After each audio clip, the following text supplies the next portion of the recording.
Assalamualaikum warahmatullahi wabarakatuh. Perkenalkan, nama saya Diana Fatika Sari dengan NPM 221106023117. Kali ini saya akan membawakan topik 5, yaitu robot di industri elektronik dan food processing. Yang pertama, elektronik, PCB assembly, testing, packaging, presisi mikrometer. Dalam industri elektronik, robot digunakan secara luas untuk tugas-tugas yang memerlukan kecepatan, akurasi, dan konsistensi tinggi, terutama untuk komponen yang sangat kecil. Jadi, maksudnya adalah di dalam dunia industri, robot itu digunakan untuk tugas-tugas yang memerlukan kecepatan, akurasi, dan konsistensi yang tinggi, terutama untuk komponen yang kecil. PCB assembly atau perakitan papan sirkuit cetak itu khususnya robot SCARA dan Cartesian digunakan untuk menempatkan komponen elektronik permukaan SMD atau Surface Mount Device pada PCB dengan presisi mikrometer. Lengan robotik ini mengambil komponen dari tempat penampungan dan memasangnya pada lokasi yang tepat di papan sirkuit dengan kecepatan tinggi. Jadi PCB assembly ini itu robotnya khusus, yaitu robot SCARA dan Cartesian digunakan untuk menempatkan komponen elektronik permukaan SMD atau Surface Mount Device. Yang kedua, testing atau pengujian. Robot memfasilitasi pengujian otomatis dengan memanipulasi PCB atau produk elektronik, menghubungkannya ke perangkat uji, dan melakukan serangkaian tes fungsional atau visual untuk memastikan kualitas dan keandalan produk. Ketiga, packaging atau pengemasan. Robot digunakan untuk mengambil produk elektronik yang sudah selesai, memasukkannya ke dalam kemasan dan menyusunnya untuk pengiriman, memastikan penanganan yang hati-hati untuk mencegah kerusakan. Testing atau pengujian itu maksudnya adalah robot ini memfasilitasi pengujian otomatis dengan memanipulasi PCB atau produk elektroniknya, terus dihubungkan ke perangkat uji dan melakukan serangkaian tesnya, yaitu tes fungsional atau visual untuk memastikan kualitas dan keandalan produk. Yang terakhir yaitu maksud dari packaging adalah robot yang digunakan untuk mengambil produk elektronik yang sudah selesai dan memasukkannya ke dalam kemasan, dan untuk menyusunnya untuk pengiriman dan memastikan penanganan yang hati-hati untuk mencegah kerusakan. Yang kedua, food sorting, packaging, palletizing atau higienis design. Di industri makanan, robot dirancang khusus untuk memenuhi standar kebersihan yang ketat, hygienic design, yang diatur oleh badan pengawas seperti VDA, Badan Pengawas Obat dan Makanan AS atau BPOM di Indonesia. Desain ini mencakup penggunaan bahan tahan korosi seperti stainless steel, permukaan yang halus tanpa celah, tempat bakteri dapat berkembang biak, dan kemampuan untuk tahan terhadap pencucian bertekanan tinggi atau washdown.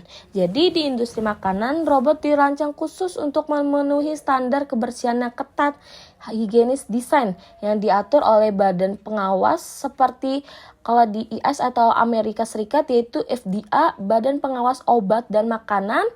Kalau di Indonesia seperti BPOM. Dan desain ini menggunakan bahan tahan korosi seperti stainless steel. Itu sekarang banyak banget marak bahan-bahan atau alat peralatan dapur menggunakan stainless steel.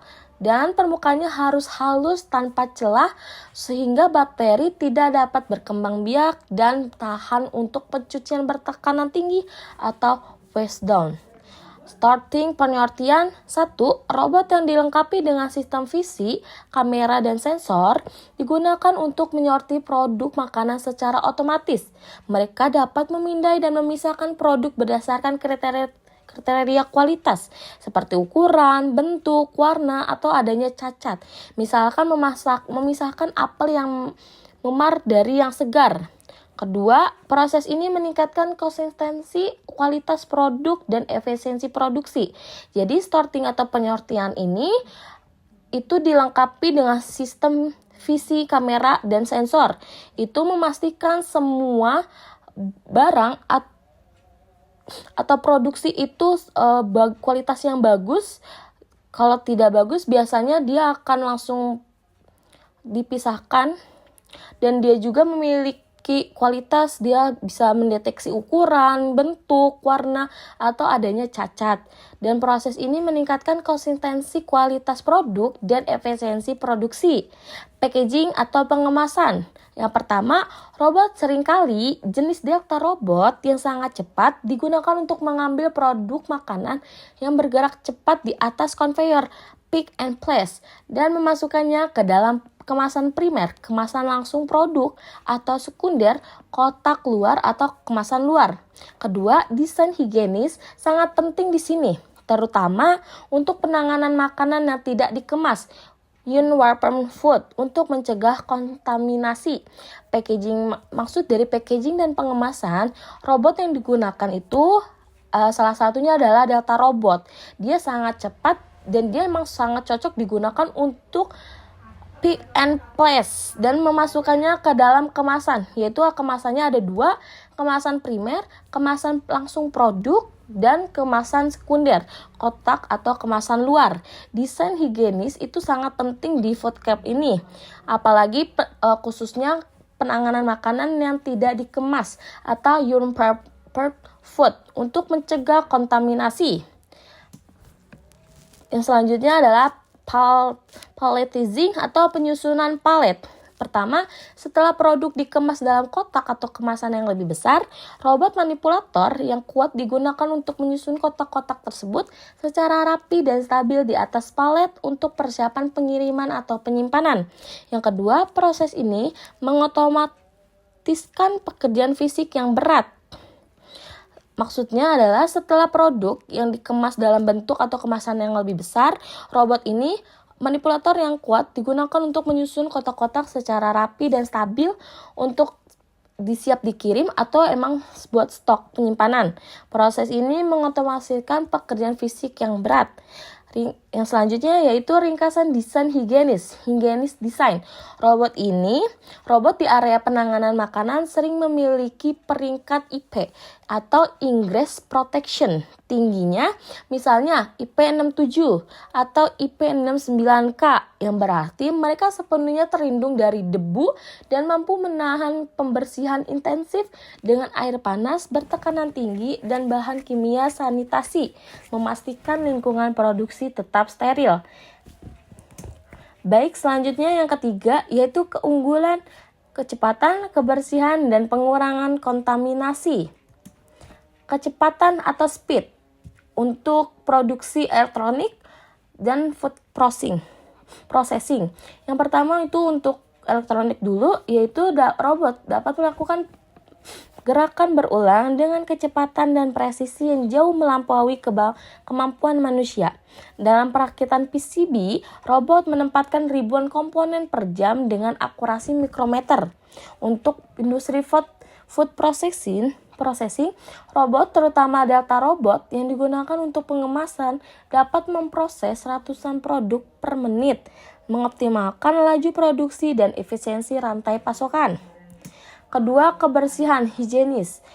Untuk industri elektronik, industri ini sering membutuhkan lingkungan ruang bersih atau clean room. Robot yang disertifikasi untuk clean room menghasilkan sedikit partikel dan tidak mengeluarkan minyak, keringat, ataupun rambut manusia yang dapat merusak komponen elektronik sensitif. Untuk industri food processing ini, kebersihannya adalah prioritas utama.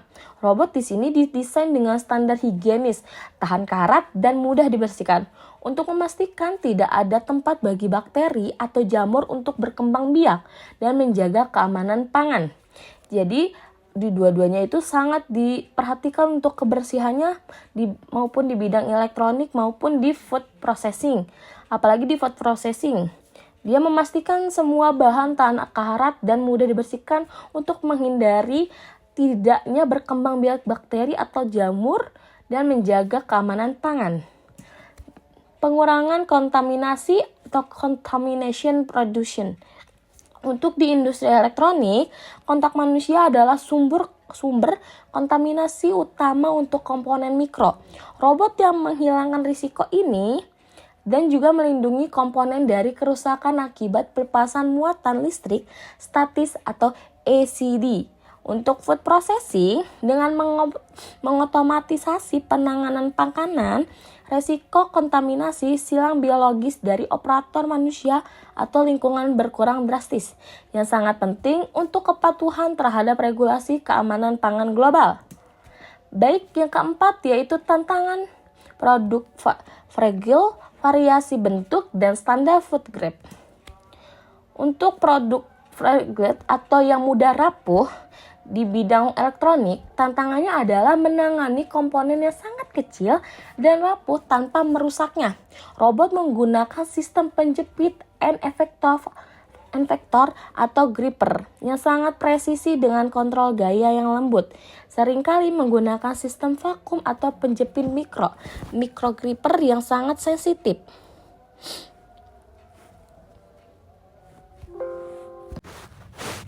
Food processing. Makanan memiliki tingkat kerapuhan yang beragam dan tidak terduga. Robot harus menerapkan tekanan yang tepat cukup untuk memegang produk, misalnya tomat atau roti, tetapi tidak terlalu kuat sehingga merusak tekstur atau bentuknya. Ini membutuhkan gripper khusus yang berbahan lembut atau berbasis vakum yang adaptif. Jadi di elektronik maupun processing, produk fragile atau yang mudah rapuh itu juga diperhatikan dalam sistem penjepitnya. Kalau di elektronik, sistem penjepitnya itu an effector atau gripper yang sangat presisi dengan kontrol gaya yang lembut, seringkali menggunakan sistem vakum atau penjepit micro gripper yang sensitif. Kalau untuk food processing, itu biasanya dia memiliki gripper khusus yang berbahan lembut atau berbasis vakum yang adaptif. Variasi bentuk, variation in shape. Untuk elektronik, meskipun komponen elektronik cenderung seragam, penyimpanan kecil dapat menyebabkan kegagalan perakitan. Sistem visi robot harus sangat akurat untuk mengidentifikasi orientasi dan posisi yang tepat. Untuk food processing, ini adalah tantangan besar. Berbeda dengan komponen buatan mesin yang berseragam, produk alami seperti ayam, ikan, atau sayuran memiliki ukuran, bentuk, dan berat yang bervariasi secara alami. Robot membutuhkan sistem visi 3D canggih dan kecerdasan buatan atau AI untuk beradaptasi secara real time dengan setiap objek yang ditangani, menentukan titik ambil terbaik untuk setiap sistem unik. Baik, selanjutnya yaitu standar food grade standard. Untuk elektronik, fokusnya adalah pada perlindungan produk dari kontaminasi manusia atau lingkungan, misalnya debu, minyak. Untuk food processing, ini adalah tantangan regulasi yang paling ketat. Robot harus dibangun dari bahan yang disetujui food grade, umumnya stainless steel atau tahan korosi tinggi, dan didesain higienis agar mudah dibersihkan secara menyeluruh untuk mencegah pertumbuhan bakteri. Mereka harus tahan terhadap bahan kimia pembersih yang keras dan semprotan air bertekanan tinggi. Jadi untuk standar food grade ini untuk bidang elektronik, dia fokusnya adalah untuk perlindungan produk dari debu, minyak, dan dia juga perlindungan dari kontaminasi manusia ataupun lingkungan. Untuk food processing sendiri ini adalah paling ketat. Di robotnya pun harus dibangun atau dibuat dari bahan yang disetujui food grade, umumnya stainless steel atau tahan korosi tinggi, dan didesain higienis agar mudah dibersihkan secara menyeluruh untuk mencegah pertumbuhan bakteri ataupun jamur. Mereka harus kuat juga terhadap bahan kimia pembersih dan semprotan air bertekanan tinggi. Baik, yang terakhir yaitu kesimpulan. Secara keseluruhan, penggunaan robot di industri elektronik dan food processing membawa perubahan besar dalam cara produksi dilakukan. Di industri elektronik, robot sangat membantu pekerjaan yang membutuhkan ketelitian tinggi seperti perakitan PCB, pengecekan kualitas, sampai pengemasan produk yang sensitif. Sementara itu di industri makanan, robot digunakan untuk menyorti bahan, mengemas produk, dan menyusun palet dengan standar kebersihan yang ketat agar terhindar dari kontaminasi. Robot memberikan banyak keunggulan, mulai dari kecepatan kerja yang jauh lebih stabil, hasil yang lebih bersih, hingga mengurangi resiko kontaminasi yang biasanya muncul dari interaksi manusia. Meski begitu, ada juga tantangan yang harus diperhatikan, seperti penanganan produk yang mudah rusak, robot bentuk produk makanan yang tidak selalu seragam, serta kebutuhan material robot yang harus memenuhi standar food grade. Dengan perkembangan teknologi yang semakin cepat, robot kini semakin adaptif dan mampu bekerja lebih presisi. Hal ini membuat penggunaan robot di kedua industri tersebut bukan hanya menjadi tren, tetapi juga kebutuhan untuk meningkatkan kualitas, efisiensi, dan keamanan proses produksi secara keseluruhan. Sekian dari saya, mohon maaf bila banyak kekurangan materi ataupun dalam menjelaskan topik ini. Wassalamualaikum warahmatullahi wabarakatuh.